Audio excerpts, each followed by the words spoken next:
여러분 혹시 젖과 꿀이 흐르는 땅이라는 표현 들어보셨죠? 젖과 꿀이 흐르는 땅. 하나님께서 모세를 불러내시고 이스라엘 백성들을 이끌어서 가나안 땅으로 들여놓으시게 되는데, 그때 가나안 땅에 대해서 표현하셨던 것이 바로 젖과 꿀이 흐르는 땅이라는 것입니다. 그런데 막상 이스라엘로 성지 순례를 가신 분들이나 또는 사진으로 또는 영상으로 이스라엘의 모습을 접하신 분들은 적지 않이 당황하시는 것 같아요. 왜 그럴까요? 그곳이 좀 황량하거든요. 광야, 사막 이런 느낌입니다. 그러니까 분명히 성경에서는 젖과 꿀이 흐르는 땅이라고 했는데 어째서 이 모양 이 꼴일까라고 생각하시는 것이죠. 하지만 하나님 입장에서는 이게 완전히 허위 광고는 아니에요. 말하자면 하나님께서는 이스라엘 백성들을 가나안 땅으로 그 땅을 분양하시는 거거든요. 그러니까 이 사람들이 생각하기를 야 이거 과대 광고 허위 분양 사기 아닌가 이렇게 생각할 수도 있는데, 하나님이 좀 억울하십니다. 왜냐하면 하나님 입장에서는 완전히 허위 광고가 아니에요. 사기가 아닙니다. 왜냐하면 우기가 끝날 무렵, 그러니까 이스라엘은 우기와 건기로 이렇게 나뉘게 되는데, 우기가 끝날 무렵에 3월 중순경 약 한 달 좀 안 되는 그 기간 동안 뜨거운 바람이 불어오기 전에 이스라엘 땅이 꽃밭이 되기도 하고 푸른 초장으로 덮이는 그런 시기가 있습니다. 그러니까 그때만 딱 보면 여기가 젖과 꿀이 흐르는 땅이구나라고 생각할 수 있는 거예요. 젖과 꿀이 흐른다는 이 표현, 이것은 설명이 필요한 표현이죠. 나머지 시간에 비해서 잠깐 피는 그런 것들 때문에 그렇다라고 하기에는 좀 아쉬움이 있습니다. 그래서 설명이 필요한 표현입니다. 이 표현에 대해서 성경에서 명시적인 답을 주고 있는 구절이 있는데, 민수기 13장 27절 말씀에 어떤 내용이 있느냐 하면요, 가나안 땅을 정탐했었던 이스라엘 백성들이 정탐하고 돌아올 때에 야 이곳이 진짜로 젖과 꿀이 흐르는 땅이구나 라고 하면서 과일을 가지고 옵니다. 아주 커다란 과일들을 가지고 오죠. 그것이 증거다라고 하면서 가지고 왔는데, 그러니까 여기 젖과 꿀이 흐르는 땅이 맞아라고 명시적으로 나와 있는 거예요. 그래서 학자들은 이 젖은 목축을 의미하고, 그리고 꿀은 그곳의 농업을 의미한다라고 보편적으로 이해하고 있습니다. 이와 보조를 맞출 수 있는 어떤 의견도 볼 수가 있는데, 가나안 땅에는 대추야자라는 것이 있죠. 대추야자를 통해서 꿀이 흐른다라는 표현을 좀 이해할 수 있다는 거예요. 대추야자 나무에 열리는 열매가 뭘까요? 대추야자가 열립니다, 여러분. 사과나무에 뭐가 열릴까요? 사과가 열립니다. 이 대추야자 나무에는 대추야자가 열리는데, 이게 꿀처럼 달다고 해요. 그런데 그 열매가 나무에서 농이 익었어요. 막 농이 익었어요. 그러면 거기서 꿀 같은 것들이 막 흐른다는 거예요. 그러니까 대추야자는 그들에게 꿀로 이해되었던 것입니다. 오늘 드디어 사사기 4장으로 넘어왔는데, 사사기 4장에 등장하는 사사는 드보라입니다. 드보라에 대한 설명을 볼 수가 있는데, 근데 그가 종려나무 아래 거주했다라고 하고 있어요. 5절 말씀인데요, 함께 읽겠습니다. 그는 에브라임 산지 라마와 베델 사이 드보라의 종려나무 아래에 거주하였고 이스라엘 자손은 그에게 나아가 재판을 받더라. 아멘. 여기에 나오는 종려나무, 이 종려나무가 바로 대추야자 나무입니다. 자, 종려나무 아래에 있던 드보라에게 꿀이 뚝뚝 떨어졌을까요? 안 떨어졌을까요? 종려나무, 대추야자 나무 아래에 있는 그 아래에 있는 드보라에게 농익은 대추야자 열매에서 떨어지는 꿀이 떨어졌겠죠. 자, 그런데 드보라라는 이름의 뜻은 꿀벌입니다. 꿀벌은 어떤 일을 하죠? 물론 꽃가루도 나르지만 꿀을 나르는 거예요. 그죠? 꿀을 나릅니다. 4절에서는 드보라를 여선지자라고 소개하고 있는데, 선지자는 무슨 일을 하는 사람입니까? 선지자는 하나님의 이 말씀을 맡은 사람이라고 해요. 예언자라고도 하죠. 그래서 그 예자가 맡을 예자라고 해서 하나님의 말씀을 맡은 자, 이것이 바로 예언자, 선지자의 모습입니다. 자, 꿀송이처럼 단 하나님의 오묘한 말씀을 맡아서 이스라엘 백성들에게 전하는 역할을 했던 사람이 선지자예요. 이 드보라가 여선지자로서 이 꿀벌의 역할을 하고 있는 것입니다. 꿀처럼 단 말씀을 백성들에게 전하는 거예요. 그리고 5절에서 백성들이 그에게 나와서 재판을 받는다라고 하죠. 하나님께 받은 그 뜻으로 재판을 하는 거예요. 자기 마음대로 판단하는 것이 아니고 하나님께 받은 그 뜻으로 그들을 재판합니다. 사실 사사라는 단어는 그 뜻을 보면 재판하는 사람. 그런데 사사기에서 재판했던 사사가 누구라고요? 드보라가 유일하다고 합니다. 그러니까 어떻게 보면 드보라야말로 사사입니다. 드보라가 재판하는 모습이 명시적으로 나온 것을 보면서 우리는 일단의 의혹 제기, 정확한 대답을 할 수 있을 것입니다. 사실 드보라는 사사냐 아니냐, 드보라가 아니고 바락이 사사가 아니냐, 이런 의견들이 있거든요. 드보라가 사사 맞아? 바락이 사사 아니야? 이런 얘기가 있습니다. 왜냐하면 드보라는 전쟁을 수행하지 않았거든요.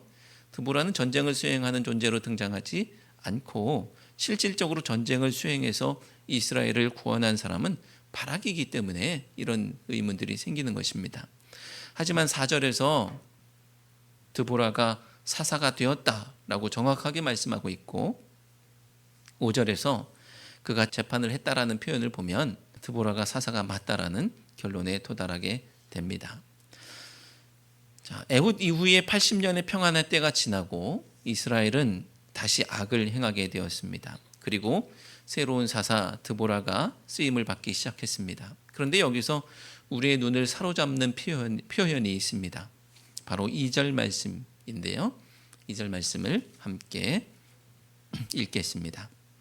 여호와께서 하솔에서 통치하는 가나안 왕 야빈의 손에 그들을 파셨으니 그의 군대 장관은 하루셋 학고임에 거주하는 시스라요. 아멘.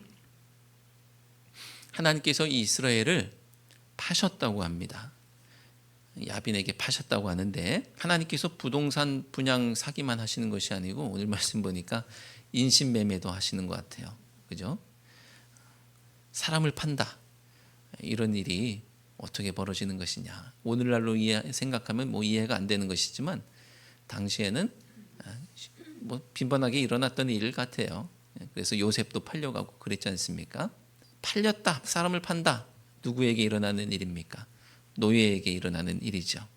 그러니 지금 하나님께서 이스라엘을 파셨다는 것은 그들의 신세가 다시 뭐가 된 거예요? 노예가 되었다라는 것이죠. 이것은 실제로 이스라엘이 가나안의 하솔의 왕 야빈에게 압제를 당하고 실제 노예가 되었던 그런 모습을 말하는 것일 수도 있고요. 애굽에서 종살이하던 그 시절로 돌아갔다라고 할 수도 있는 다양한 뜻을 가지고 있을 것입니다. 그들을 구원하신 하나님을 잊어버리고 스스로 자신들의 처지를 소망 없는 학대 상황으로 몰아넣었기 때문에 벌어진 일이죠. 몸은 가나안 땅에 있지만 그들의 처지는 애굽과 다르지 않습니다. 하나님은 그들을 해방하셔서 자유하게 하시고 하나님의 자녀로 삼아 주셨지만 그들은 몸은 그렇게 되었는지 모르지만 그들의 처지는 애굽에서와 똑같이 되었던 것이죠. 우리도 마찬가지로 몸은 교회에 있는데 우리의 처지가 옛삶의 모습과 마찬가지 아닙니까? 우리가 하나님의 자녀가 되었다고는 하는데 우리의 처지가 옛삶의 모습으로 마귀 사탄의 노예가 되어서 살아가고 있지는 않습니까? 우리가 하나님의 은혜를 저버리고 구원의 역사를 도무지 기억하지 않고 더럽고 추악한 길을 걸어갈 때에 하나님께서 우리도 노예로 파시는 일들이 오늘 우리에게 일어날 수가 있는 것이죠. 바라기는 이스라엘 자손처럼 또 여호와의 목전에 악을 행하는 것이 아니라 하나님의 눈앞에 기쁨이 되는 우리 모두가 되시기를 주님의 이름으로 축원합니다. 하나님은 부르짖는 이스라엘을 구원하시고자 드보라를 일으키셨습니다. 그런데 가만히 보니까 드보라가 자신이 수주한 사업을 하청을 주고 있는 걸 보게 됩니다. 자, 6절과 7절 말씀을 함께 읽겠습니다. 드보라가 사람을 보내어 아비노함의 아들 바락을 납달리 게데스에서 불러다가 그에게 이르되 이스라엘의 하나님 여호와께서 이같이 명령하지 아니하셨느냐. 너는 납달리 자손과 스불론 자손 10,000명을 거느리고 다볼산으로 가라. 내가 야빈의 군대 장관 시스라와 그의 병거들과 그의 무리를 기손강으로 이끌어 내게 이르게 하고 그를 내 손에 넘겨주리라 하셨느니라. 아멘. 드보라는 자신이 직접 전쟁을 지휘하기보다는 말하자면 군대 장관격이라고 할 수 있는 바락을 불러서 전쟁을 지휘하게 합니다. 오늘 나오는 바락은 모압 왕 바락하고는 다른 바락입니다. 성경에 바락이 또 나와서 똑같은 사람인가 오해하지 마시고 다른 바락입니다. 이 바락이 다볼산 근처에 위치하고 있던 납달리와 스불론 지파에서 군대 10,000명을 모집해서 야빈의 군대 장관이었던 시스라를 상대하게 됩니다. 그런데 그들의 무기는 철병거예요. 오늘날로 치면 전차와 같다고 했습니다. 전차와 같은 아주 첨단 무기를 가지고 있는 그 군대를 누가 당해낼 수가 있겠어요?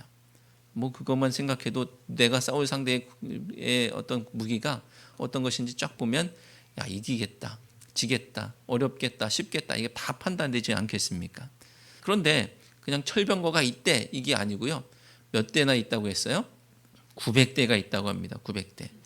여러분 이 900대라는 철병거가 잘 감이 안 오실 수도 있는데 그냥 숫자만 놓고 딱 하나만 놓고 보면 잘 모르실 수 있는데요.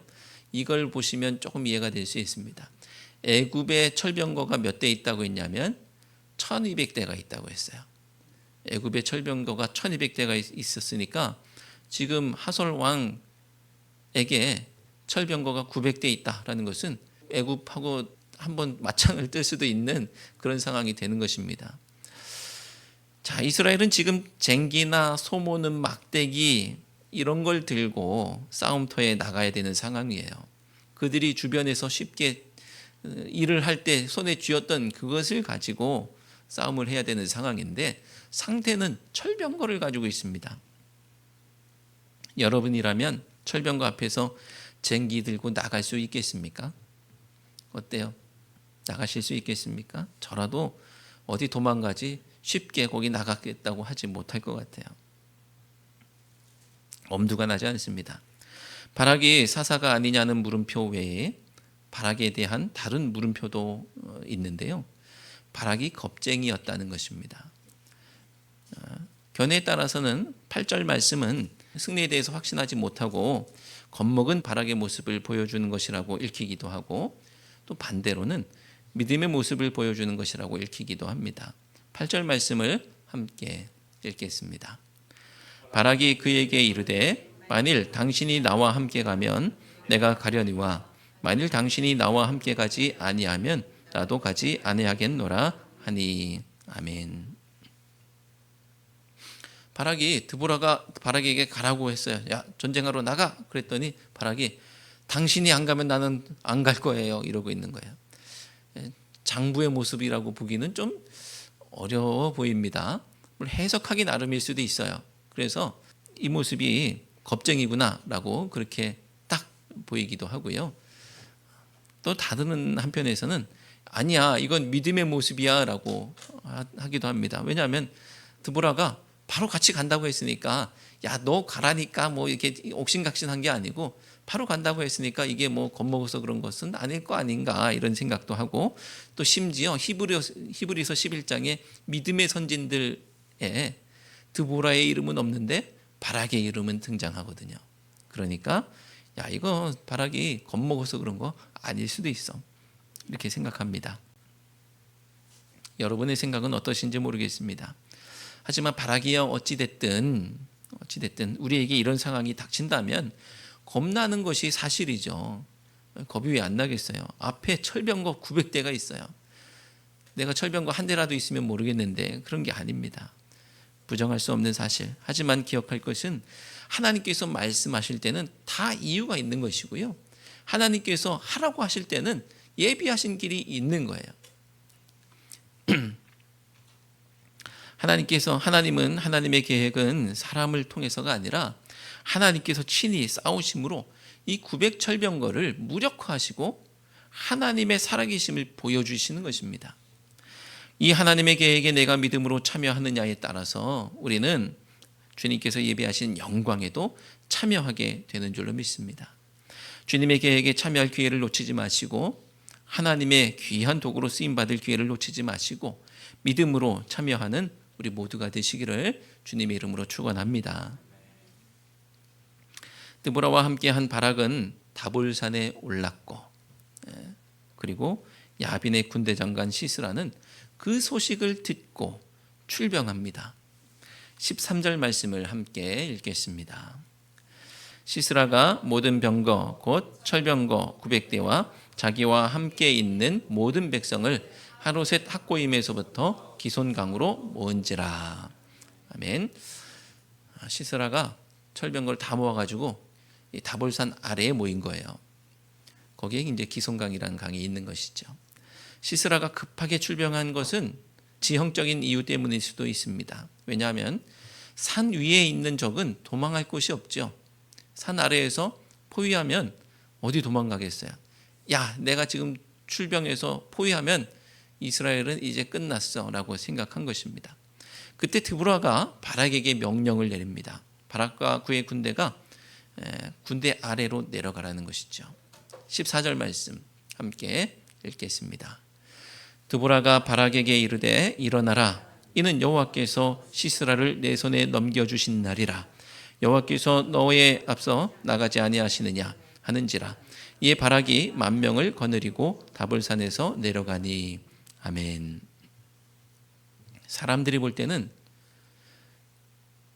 시스라에게 야, 바락 또 이스라엘을 너의 손에 넘겨주었다라고 해야 되는 상황인데 드보라는 바락에게 시스라를 내 손에 넘겨주신 날이다 라고 말하고 있습니다. 하나님께서 일하기 시작하시는 것이죠. 15절 말씀을 함께 읽겠습니다. 여호와께서 바락 앞에서 시스라와 그의 모든 병거와 그의 온 군대를 칼날로 혼란에 빠지게 하심에 시스라가 병거에서 내려 걸어서 도망한지라. 아멘. 드보라가 말한 대로 되었습니다. 시스라를 내 손에 넘겨주었다라는 일이 벌어졌어요. 시스라가 도망갔습니다.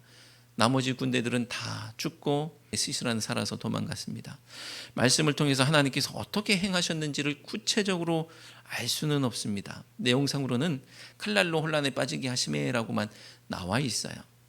그랬더니 야빈의 군대 장관 시스라가 병거를 버려두고 도망하게 되었죠. 도대체 하나님께서 어떻게 하셨길래 900철병거가 무용지물이 된 것일까요? 5장 20절과 21절 말씀을 통해서 우리는 힌트를 얻을 수가 있는데요. 5장 말씀으로 넘어가서 함께 읽겠습니다. 별들이 하늘에서부터 싸우되 그들이 다니는 길에서 시스라와 싸웠도다.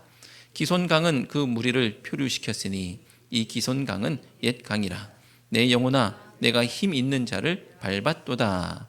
아멘. 하나님께서 비를 내리셔서 기손강이 범람합니다. 철병거가 도무지 움직일 수 없는 질퍽한 땅이 되어버렸습니다.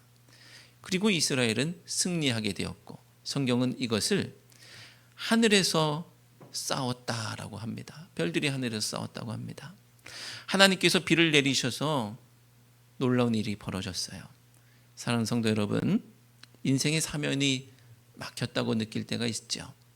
다볼산이 포위되는 이 상황들이 우리에게도 있는 거예요.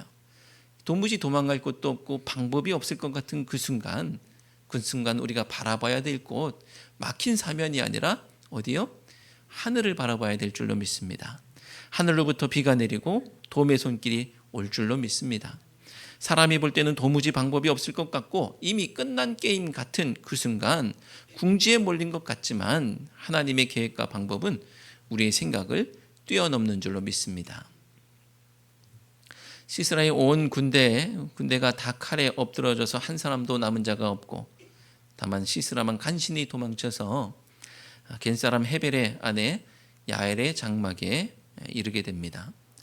하솔 왕 야빈과 어떻게 평화 조약을 맺고 원만한 관계를 가지고 있었던 집이기 때문에 임시로 급하게 피할 수 있는 은신처가 되겠지요. 야일은 그를 맞아 주었고 이불로 덮어주고 우유를 먹이고 숨겨줍니다. 그리고 시스라는 깊이 잠들게 되죠. 그런데 바로 그때 야엘은 거사를 치릅니다. 망치로 시스라의 관자놀이에 말뚝을 박아버립니다. 21절 말씀을 함께 읽겠습니다.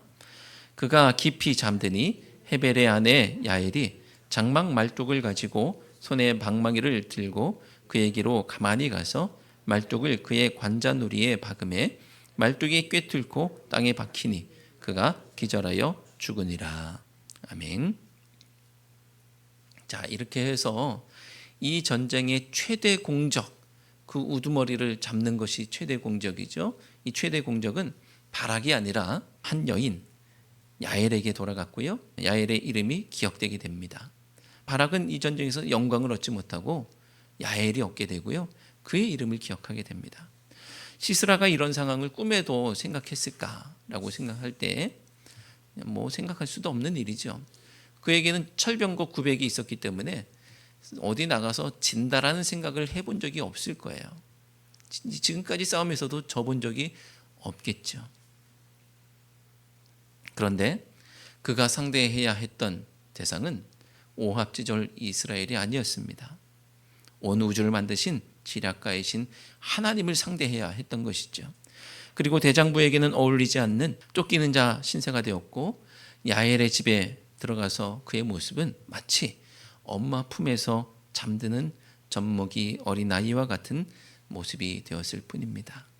시스라가 죽음의 위협으로부터 피해서 찾아간 그곳은 오히려 죽음의 장소가 되었던 것입니다. 어떻게든 살겠다고 발품을 팔았지만 결국 거기는 자기가 죽을 자리가 되었던 것이죠. 자기가 자기의 무덤을 스스로 판격이 된 것입니다. 우리에게도 이런 모습이 있죠. 내 딴에는 지금 상황에서 할 수 있는 최선의 선택이라고 생각했지만 최고의 악수가 되기도 하고 살 자리로 알았는데 알고 보니 죽을 자리가 되기도 합니다. 사실 사사기를 통해서 만나게 되는 이스라엘의 선택은 모두 이와 같습니다.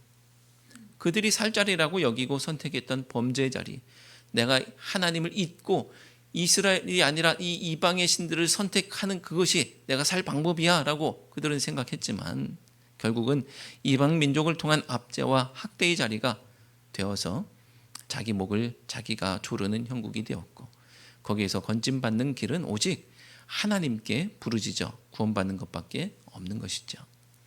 우리가 열심히 달려가고 있는 이 길은 어떤 길입니까? 내 지혜로 걷는 길이라고 한다면 그 끝에서 사망이 기다리고 있을 것이고 하지만 주님의 말씀을 따르는 길이요 주님께서 이끄시는 길이라고 한다면 그 끝에서 두 팔 벌려 기다리시는 예수님을 우리가 만나게 될 줄로 믿습니다. 사사기 4장은 사사 드보라에 대한 이야기지만 사실 잘 들여다보시면 드보라에 대한 이야기는 많지 않습니다.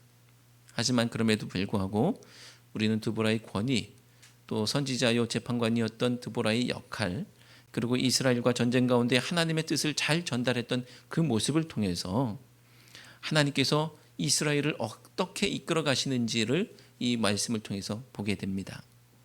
일을 행하시며 이끌어 가시는 분은 하나님이셨던 것이죠. 우리는 지난 시간까지 몇몇 사사가 일어나서 일하는 모습을 보았습니다. 그런데 그들은 하나같이 내세울 만한 사람들은 아니었어요. 우리가 편견을 가지고 있는 과거에 가지고 있었던 이 왼손잡이, 그리고 이방인, 그리고 여인을 통해서 일하시는 하나님, 그리고 하나님께서 쓰시는 그들이 가지고 있었던 도구도 작은 칼에 불과했고 소문 막대기에 불과했고 오늘 말뚝에 불과하다는 사실을 보게 됩니다. 이 모든 것들을 통해서 알려주시는 것은 어떤 대단한 사람도 아니고 어떤 대단한 무기도 아니고 어떤 대단한 계획도 아니고 오직 하나님께서 일하시고 행하신다는 사실이죠. 오늘 드보라의 이야기를 통해서 어떤 바락이라는 우리가 모두 추측하고 예측할 수 있었던 바락이 구원하겠구나가 아니고 한 여인의 모습을 통해서 이스라엘을 구원하셨던 것처럼 그 시대를 가리켜서 성경은 야엘의 날이라고 표현하고 있는데, 그도 이스라엘을 구원하시는 모습을 통해서 결국은 기대하고 우리가 짐작하는 그런 사람들이 아니고, 그런 일들이 아니고, 하나님의 방법은 우리가 생각하지 못했던 것들, 꿈꾸지도 못했던 것들, 주님께서 친히 하나님의 살아계심을 보여주신다라는 사실을 기억하시면서 우리의 삶 가운데 믿음을 고백하며 그 주님을 의지하며 나가는 우리 모두가 되시기를 주님의 이름으로 축원합니다. 기도하겠습니다. 하나님, 저희의 모든 가능성이 막히고 능력의 범위를 벗어나는 상황 속에서 뜻하지 않은 사람, 예상하지 못했던 방법을 통해서 일하시니 감사합니다. 저희의 인생길, 저희가 열심히 살아온 것 같은데 돌아보니 인도하셨고 이끄셨던 분은 하나님이셨음을 고백합니다. 주님, 저희의 삶 가운데 주님의 영광이 드러나기를 원합니다. 저희로서는 할 수 없사오니 도보라처럼, 야엘처럼 하나님의 승리에 저희를 도구로 사용하여 주옵소서. 예수 그리스도의 이름으로 기도드려옵나이다. 아멘.